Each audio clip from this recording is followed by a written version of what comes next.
Do you have to be lawn mowing now? Is that helpful? That doesn't seem helpful. That doesn't make me pleased. Oh my god, hey! Welcome back to my Stagey YouTube channel. If you are seeing my face for the first time, my name is Mickey Joe and I am obsessed with all things theatre, both West End and Broadway. Today, I am particularly excited to say oh my god, hey to all of my American Broadway loving followers. Hello everybody. If you are joining me after my Funny Girl video, it's very nice to meet you. Right now is a particularly exciting time to be a Broadway theatre fan because it is Tony Awards season. And for me, it is also hay fever season. Excuse me.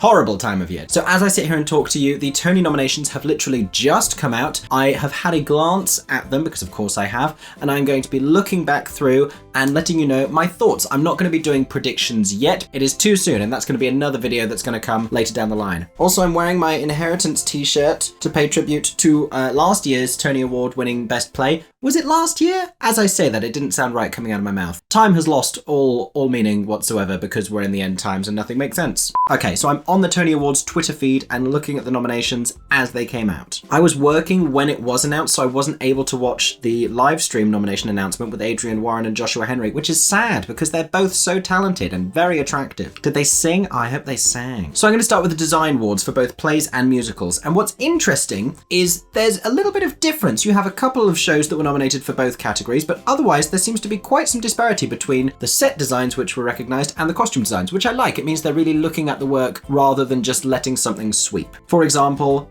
Caroline or Change, Diana, Six, and The Music Man were only nominated for costume and not for set design. Paradise Square and MJ were the musicals that were nominated for both, and Flying Over Sunset Company and A Strange Loop were only nominated for set and not for costume, which, thinking about the pictures I've seen of those shows and from the shows that I know, makes sense. You know, Six doesn't have a comprehensive stage design, it has really great costumes. Company has fairly basic costumes that work for the show, but an incredible set. So from that perspective at least, it works. I have mixed feelings about Diana's costume nomination because I'm glad Diana is getting some recognition. It would be so unsurprising if Diana had been shut out completely because of all of the reaction to it. However, William Ivey Long, a very well-respected Broadway costume designer, has also had many allegations made about him. I have not researched this in depth enough to talk about it in this video, but I would be remiss not to bring it up. Looking at the same thing for plays, you've got The Skin of Our Teeth, which has been nominated in both categories. Hangmen has only been nominated for set and not costume. Same with POTUS. Same with American Buffalo. Same with the Lehman trilogy. Lehman? Oh. Well, I don't know how to say the name of that play. And I'm not going to say the name of this next play because I don't think that I want to, but it is going to be transcribed below me here. That has been nominated for just costume and not for set. Equally, Trouble in Mind, Clyde's Plaza Suite, also nominated only for costume and not for set. So we're starting to get a sense for which plays from this very busy season for plays are going to be recognised, but it's still too early to draw any big conclusions. Moving on to lighting designers then. For a play, we've got more recognition for Hangmen, more recognition for The Skin of Our Teeth, the Lehman trilogy, and for Coloured Girls. Also the first nomination for Macbeth, nothing for its costumes, nothing for its set, but yay for its lighting. Lighting design for a musical has 6 nominees. We have Six itself, MJ, Company, Flying Over Sunset, A Strange Loop, and Paradise Square. Sound design for a play, we have the Lehman trilogy again, Macbeth, The Skin of Our Teeth for Coloured Girls. Starting to see a few repeat nominations for some of these bigger plays now, giving you a sense of which ones are getting more momentum in the nominations. And then the first nomination for Dana H. This was a really interesting play where sound design, very important. Now, I don't know if you know about this play, but Dana H is a true story, and it's the person who it's about recorded the script and it is lip synced to by a performer. So sound design, incredibly important here and very important that it gets recognized. We're on to best direction of a play. We have for Coloured Girls, Dana H again, The Skin of Our Teeth, the Le Mans trilogy. I'm just going to say that play name differently every time, and then one of the times I'll get it right. And also, you know, I'm having fun. And best direction of a musical, we have Marianne Elliott for Company, we have MJ, we have Lucy Moss and Jamie Armitage for Six, the musical. Yay for Lucy Moss, world domination. Conor McPherson for Girl from the North Country, Stephen Brackett for A Strange Loop. No huge surprises there. Nothing for Michael Mayer for Funny Girl, that's a big name that's not getting recognition. Nothing for Paradise Square, nothing for Flying Over Sunset. We'd seen a couple of nominations for them, but they're not seeing any for direction. Nothing for Music Man either. Is that starting to show us where the preference is in terms of revivals? For Best Choreography, meanwhile, a very different story. Six and MJ still recognised here, but they are joined this time by Warren Carlyle for The Music Man and Bill T. Jones for Paradise Square, as well as Camille A. Brown, also the director and the choreographer for Coloured Girls. Very interesting to see a play nominated for Best Choreography. We see that quite a lot in the Olivier Awards. I don't know if we see it as often on Broadway. Meanwhile, Best Orchestrations. The Tonys just have their own Best Orchestrations category as opposed to the mess that happens with the music categories in the UK. But I've talked about that before. A Strange Loop, 6, MJ, Company, and Girl from the North Country. And then in terms of Best Original Scores, obviously the two from the previous category that were original scores have also been nominated here, A Strange Loop and 6. Yay for Toby Marlowe and Lucy Moss. Thrilled for them, but also so happy for Michael R. Jackson because I love A Strange Loop. We also have nominations for Paradise Square, for Mr. Saturday Night, yay for Jason Robert Brown, and for Flying Over Sunset. And then for Best Book of a Musical, you have Mr. Saturday Night, Girl from the North Country, MJ, Paradise Square, and A Strange Loop. So we're seeing lots for A Strange Loop, lots for 6, lots for MJ, little bits for Paradise Square, Girl from the North Country as well. Now we're on to the Performance Awards. We're going to see who is getting recognised in a very busy season, lots of performers, lots of big names as well, and who is getting snubbed. Starting with Featured Actors in a Musical, we have Matt Doyle for Company. Not a surprise, Jonathan Bailey won the Olivier Award for the same role in this revival. It's a very showy part. Jared Grimes for Funny Girl. Amongst reasonably abysmal reviews, Jared Grimes has had some lovely notices, so that does not surprise me either. John Andrew Morrison for A Strange Loop. Nice to see recognition of what is a very tight ensemble of players there. And AJ Shively and Sidney Dupont for Paradise Square. I know not nearly enough about Paradise Square. 2 nominees in this category. I'm going to need to look into this show. On to Featured Actress in a Musical, and I'm already very excited looking at these pictures. We have Jeanette Bayardelle for Girl from the North Country, who has been working hard for years. Love her getting a Tony nomination. Yes, if you haven't seen the video, by the way, of her singing I'm Here in the Colour Purple, I think on the US tour, and I think she was an understudy. It's insane. It is insane. Just go. Treat yourself. 10 more seconds. Jane Hoodie-Shell, the Music Man. You can't not be happy for Jane Hoodie-Shell. Look at her happy little face. Shoshana Bean for Mr. Saturday Night. I believe Shoshana Bean's first Tony Award nomination, because she hasn't opened that many shows. You know, she's replaced in Wicked and then replaced in Waitress and done like Songs for a New World off Broadway. I mean, she should have had a Tony Award simply for the playoff bit in Mama I'm a Big Girl Now in Hairspray when she was in the ensemble of that show, but apparently that's not a category. Best Vocal Option. Where is that Tony Award? Oh my gosh. In other news that I'm going to file under things that do not remotely shock me, Patti LuPone has been nominated for Company. Jennifer Samard has also been nominated for Company. Yay for Jen Samard. She's apparently hilarious as Sarah in Company. I'm wondering if she's also getting some momentum and love here and recognition for understudying Patti LuPone and for just generally being a Broadway icon. A rising Broadway icon. A Broadway icon in the making. And making history, Elle Morgan Lee for A Strange Loop, who sings beautifully on the cast recording. I haven't seen the show, but so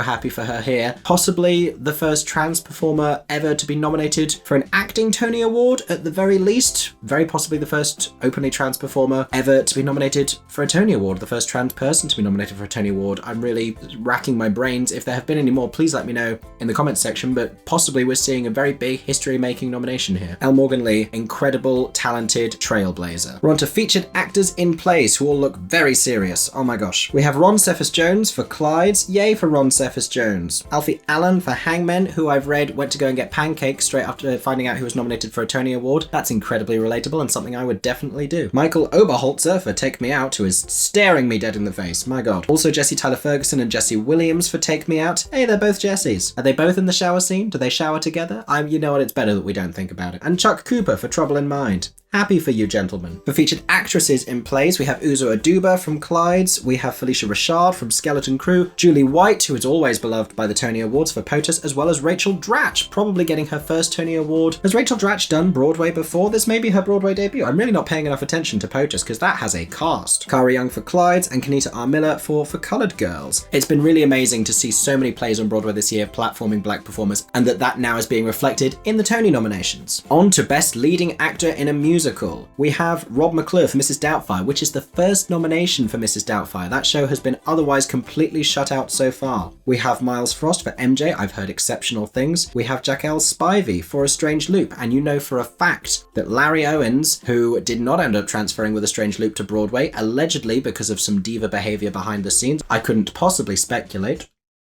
and then some little-known actors Billy Crystal and Hugh Jackman for Mr. Saturday Night and The Music Man, which sounds like a crime-fighting duo, doesn't it? We are Mr. Saturday Night and The Music Man. On to Best Leading Actress in a Musical, and just glancing at this is controversial. We have Mare Winningham for Girl from the North Country, which I think is something of a surprise, as is Carmen Cusack for Flying Over Sunset. There's been a lot of love for this on social media, but it's definitely a coup. Joaquina Kalukango, I'm desperately hoping is how I say that name, for Paradise Square. I know nothing about her performance, but she looks stunning in this headshot. My gosh, what a beautiful woman. Sharon D. Clarke for Caroline or Change. Yay for hometown hero Sharon D. Clarke, representing for the UK, who is also going to be starring next season on Broadway in Death of a Salesman, so she's very possibly going to have another run at the Tony Awards. And then Sutton Foster for The Music Man. Not a surprise to see Sutton Foster and Hugh Jackman nominated for The Music Man. It's a big blockbuster revival built around the two of them, more so than the creativity of the rest of the piece. That's always been the vibe. But there are some serious omissions in this Best Leading Actress in a Musical category. The most conspicuous one being none of the 6 queens are nominated. And, you know, the Oliviers decided to do a thing where they nominated them all jointly. The Oliviers love a gimmick. 7 actors playing the Tiger Who. Broadway are less fond of a gimmick. Even when the Matildas happened, they decided to just give them a special Tony just so they didn't really have to worry about it or decide. So for the 6 queens, I think they were going to be considered individually, as individually eligible. That's what we saw with other awards on Broadway this season, like the Drama Desks. It's very possible that they then split the nominations by each getting a little bit of love from nominating committees. I don't know 100% how that works, but I would love to study the maths that goes into it. And nothing for Gianna de Waal from Diana, which I think is really sad because she carried that show and gave an incredible performance. Even if you don't like Diana the musical, you cannot fault her performance. She was fantastic. And we didn't have a nomination for Judy Kay for Best Supporting. She plays the Queen and Barbara Cartland. What else do you want in a Broadway show? And perhaps most controversially, no Katrina Lenk for Company. Now, I've heard mixed things about her performance, but very surprising when Company has received so many other nominations to have 2 supporting noms for Company, 3 supporting because of Matt Doyle as well, and then not nominate the person playing Bobby feels very unusual. And also, there's only 5 nominees in this category, whereas we then go to Best Actor in a Play that has 7. So it feels like you could have squeezed a couple more in to Best Leading Actress in a Musical. Not least of all because all 3 of the male leads from the Lehman trilogy have been nominated here. We have Adam Godley, Adrian Lester, Simon Russell Beale, who are all incredible, phenomenal actors and I'm sure were amazing, but it does feel like a double standard. A misogynistic double standard, dare I say. You've also got David Morse for How I Learned to Drive, Sam Rockwell for American Buffalo, Ruben Santiago Hudson for Lackawanna Blues, which is also the first time I've ever heard of that play, and David Threlfall for Hangmen. Nothing for Lawrence Fishburne, nothing for Daniel Craig in Macbeth, nothing for Matthew Broderick in Plaza Suite. Interesting. In terms of actresses in a play, we have Mary Louise Parker for How I Learned to Drive, LaChance for Trouble in Mind, Deirdre O'Connell for Dana H, Gabby Beans for The Skin of Our Teeth, and Ruth Negga for Macbeth. Interesting to see Deirdre O'Connell nominated here for her performance in Dana H. People weren't really sure how to interpret it. For it being a lip sync performance, it's still an incredible piece of acting, but how do you compare that against performances by her peers? Nothing here for Sarah Jessica Parker, nothing here for Deborah Messing in Birthday Candles. We're seeing a lot of celebrity names shut out, and we're seeing a lot of diversity in these categories, which I'm thrilled about. On to revivals of a play. We have For Colored Girls, we have Trouble in Mind, Take Me Out, American Buffalo, and How I Learned to Drive. Nothing for Neil Simon's Plaza Suite. Macbeth itself not being nominated, that seems controversial. Best Play, meanwhile, we have Clyde's, we have the Lehman trilogy, we have...